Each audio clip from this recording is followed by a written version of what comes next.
यशोमती मैया के नंद लाला।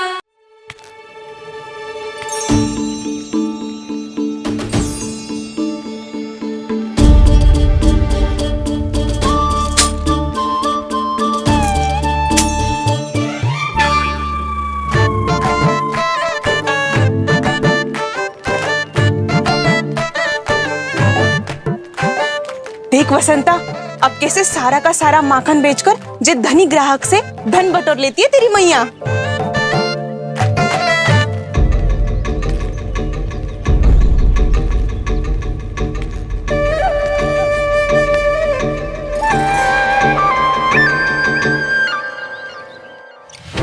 देखो देखो देखो कैसे छटपटा रहा है।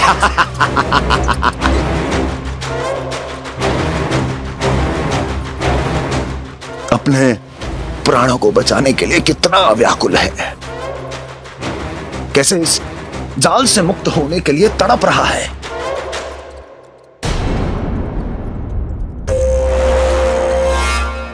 यही दशा गोकुल वासियों की भी होने वाली है,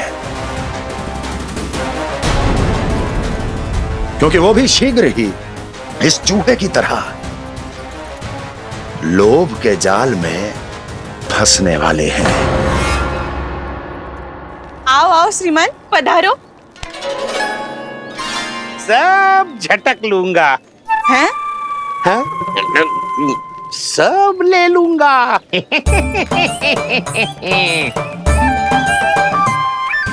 देखो श्रीमान, पूरे गोकुल में मुझसे अधिक स्वादिष्ट माखन किसी के पास ना होगो। अब अच्छे गुणवत्ता की वस्तु सस्ती थोड़ी ना होगी। किंतु व्यापारी परमानंद सस्ती वस्तुएं लेता भी नहीं है।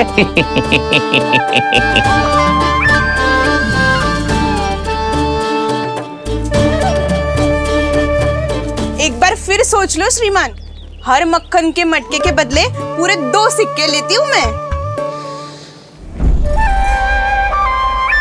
2 सिक्के? कहीं अधिक तो ना बोल दियो मैंने?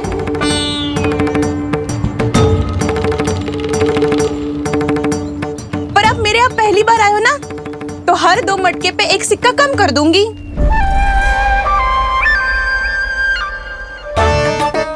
चार मटकी लोगे तो 1 और सिक्का कम कर दोगी, लेकिन इससे अधिक कम कर ना पाऊंगी। छूट देकर मूल्य आधा कर रही है आप। मैं तो 2 गुना मूल्य देने के लिए तैयार हूँ।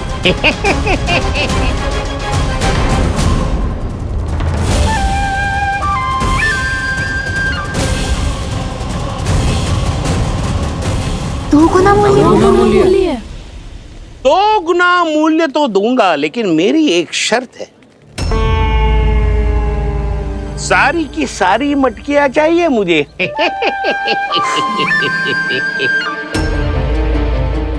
सब तो भाव कम कराते हैं, ये तो बढ़ा रही है। हाँ तो जे भी कोई पूछने की बात है, जे ले लो, जे ले लो, जे सारी की सारी मटकियां आपकी। लोभ में आकर लिया गया कोई भी निर्णय लाभकारी ना होता लल्ला। अच्छा जे बता, जो लोभ में आके तूने जे सारे लड्डू खा लिए तो क्या होगो? क्या होगो मैया? पेट दुखेगो लल्ला।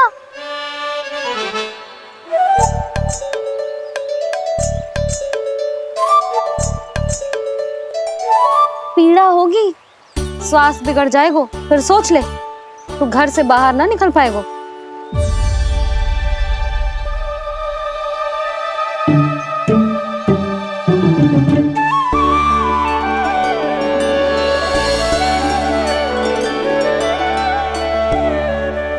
ये नारायण लोग तो सच्ची में बहुत भयंकर है, इससे तो बच के ही रहना पड़ेगा। पर बचा कैसे जाए?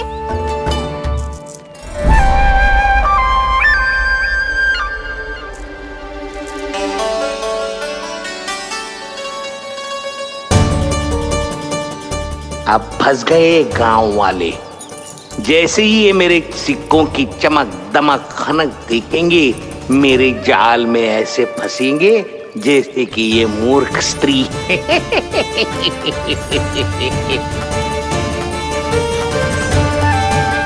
ये लीजिए, सामान्य मूल्य से 2 गुना मूल्य। अच्छा मूल्य दूंगा तो ही तो अच्छी वस्तुएं मिलेगी ना मुझे।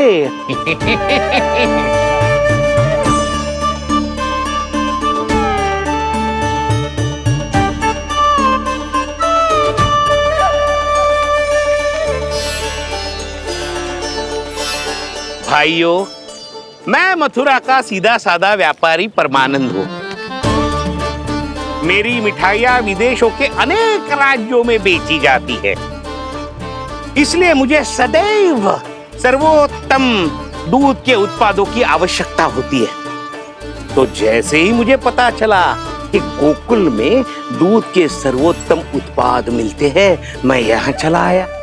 अब जिसे भी मेरी तरह धन अर्जित करना हो, उज्जवल भविष्य बनाना हो, वो मेरे साथ व्यापार कर सकता है।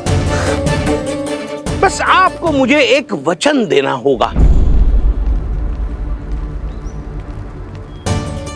अपने आराध्य नारायण का नाम लेके प्रण करना होगा कि आज के बाद आप अपना सारा दूध, दही, मक्खन, घी मुझे और केवल मुझे ही देंगे।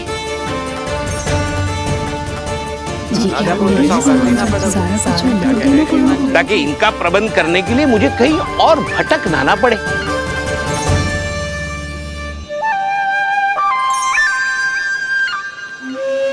जो एक बार लोभ के जाल में फंस गया, वो फिर कभी बाहर नहीं आ सकता।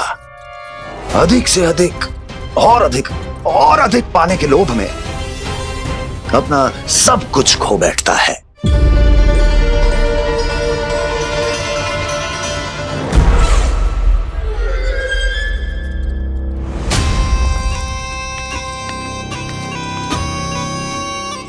और फिर धीरे धीरे उसकी संघर्ष क्षमता समाप्त हो जाती है, और फिर जो बचता है वो यमदूत की प्रतीक्षा करने वाला केवल एक जीवित शव, और कुछ नहीं।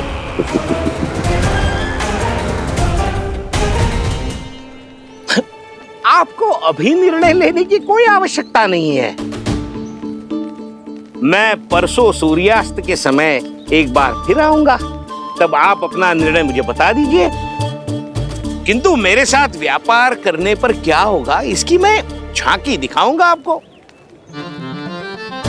आज आप सभी इस हाट में जो लेकर आए हो, वो सब लेकर जाऊंगा मैं, वो भी दुगना मूल्य देकर।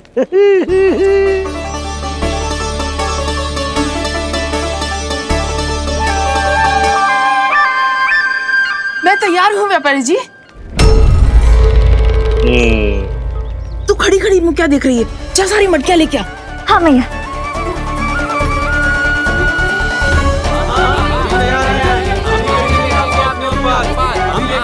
जाइए जाइए जाइए।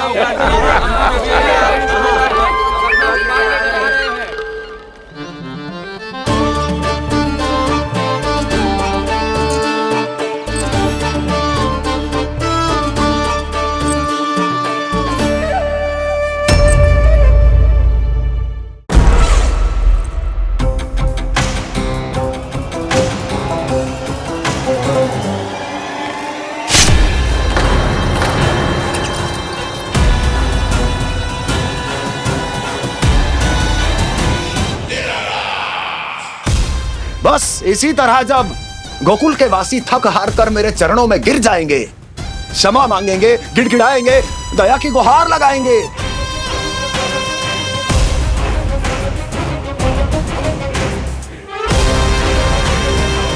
तब मैं उस नंद को गोकुल में छुपे उस चूहे के साथ यहां आने पर विवश कर दूंगा।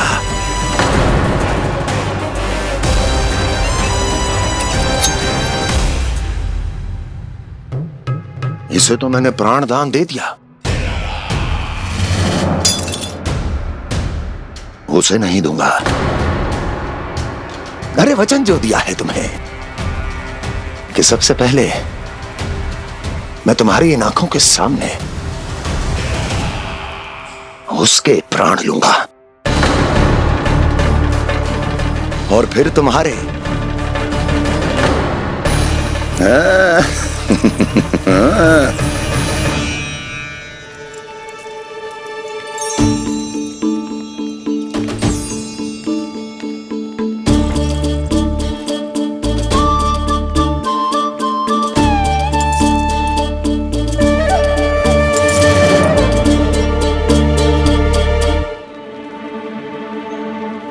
आपके सिक्के?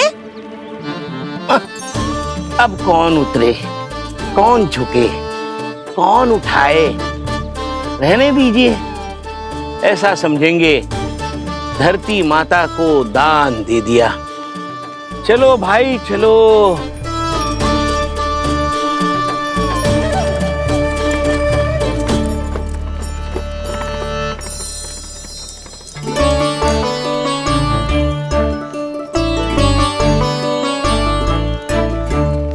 आज तो बहुत अधिक धन मिल गया। कोई और माने ना माने, मैं तो परसों ही जाकर व्यापारी जी को हाँ बोल दूंगी। फंस गए गांव वाले।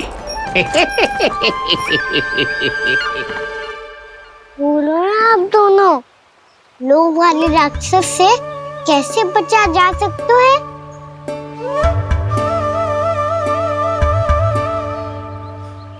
संतुष्टि से। ये संतुष्टि कौन है?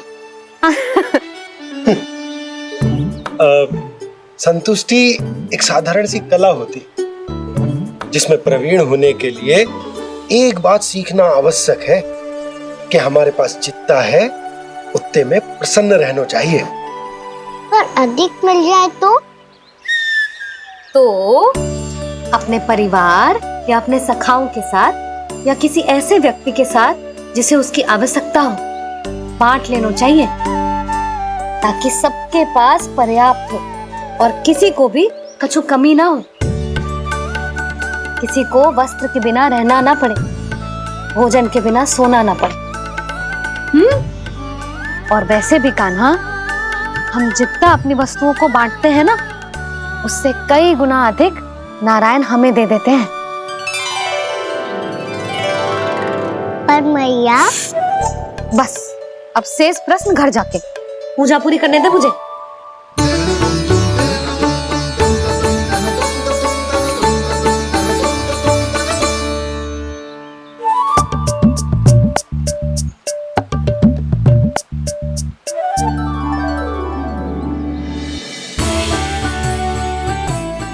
मैया ने भोग चढ़ाने तक ठहरने को कही थी, अब तो चढ़ गो भोग।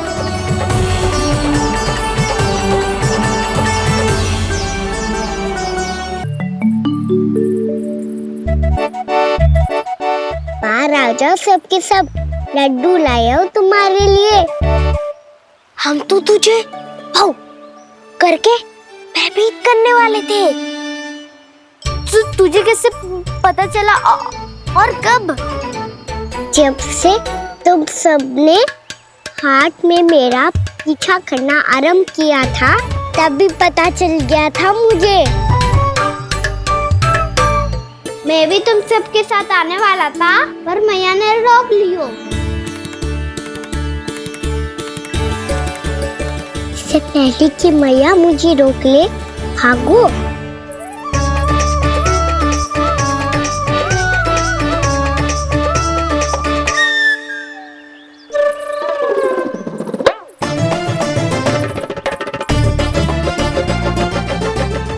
भागो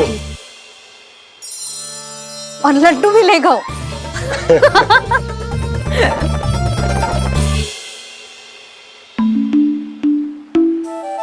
क्या होगा?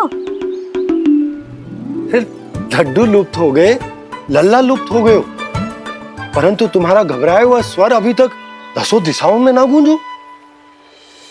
आप तो ऐसे कह रहे हो जैसे मैं सदैव घबरा के आसमान सर पे उठा लेती हूँ। मेरा जे अर्थ ना है यशोदा। ना ना, मुझे पता है।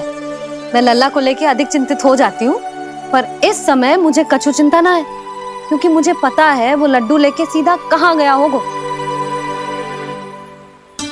वहीं जहाँ पूरी टोली मिलके खेलने जाती है, जानकी के घर के पास वाले मैदान में। आ जाओ रे सबके सब, घेरा बना लो, सब लोग बैठ जाओ।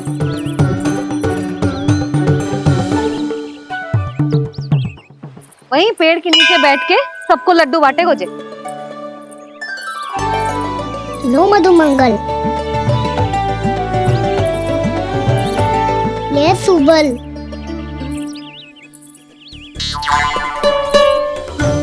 बसंता तू भी ले।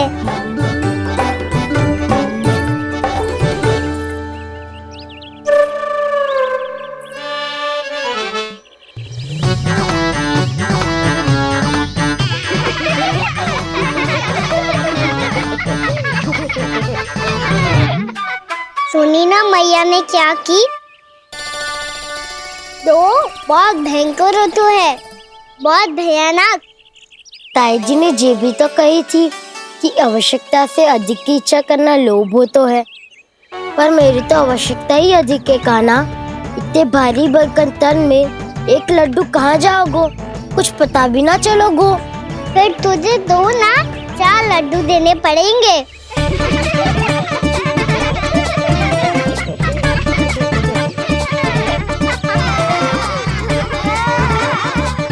जितना उपवास करना है कर लो, पर लड्डू तो दो।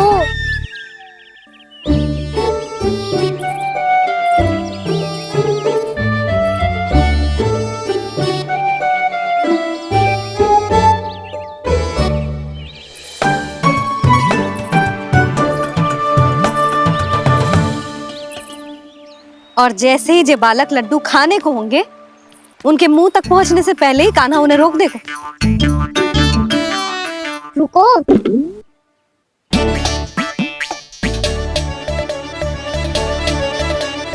रुक क्यों दियो कान्हा? दाऊ को तो आने दो बसंता। उनके बिना कैसे खा सकते हम अकेले अकेले?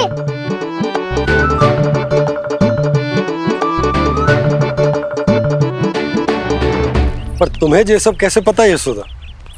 अरे एक मैया से अधिक अपने संतान को कौन जानता है भला? कान्हा अपने दाऊ के बिना कुछ कर ही ना सकता। अब चाहे खेल खेलना हो या अपनी मैया के हाथ के लड्डुओं का आनंद उठाना। जहाँ कान्हा होगो, हाँ उसके बलदाऊ को तो होनो ही है। विलंब की आशंका से घबराओ मत, मैं आ गया हूँ।